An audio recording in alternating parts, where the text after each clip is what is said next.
As our nation commemorates the 23rd anniversary of the 9/11 terrorist attacks, the 9/11 Memorial and Museum allow the country to come together and reflect. NBC's Stephanie Gosk has more. 6 bells, 6 moments of silence to mark the shockwaves that morning 23 years ago. Planes hitting in New York, at the Pentagon, in a field in Pennsylvania, the Twin Towers collapsing. 2,977 people were killed. Alvin Peter Kappelman Jr.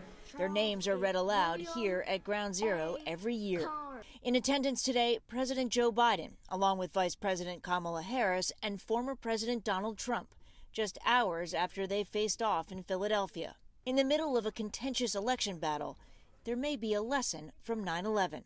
We hope people will set aside divisions and fractiousness and come together, recognize the unity, the compassion, and the courage that characterized the aftermath of 9/11. Beth Hillman is the president of the 9/11 Memorial and Museum. Part of her mission, reaching a generation of young people who need to learn about 9/11.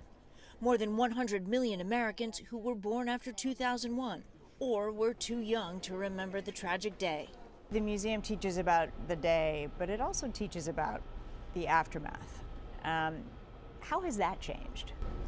Well, I think we continue to learn more. History isn't static. We look at how we've learned to better understand terrorism, even as we haven't been able to actually end it yet. The museum gets millions of visitors every year. It really makes you realize how terrible it was. The Gordon Smith family lives in South Carolina. Why was it important to come here today?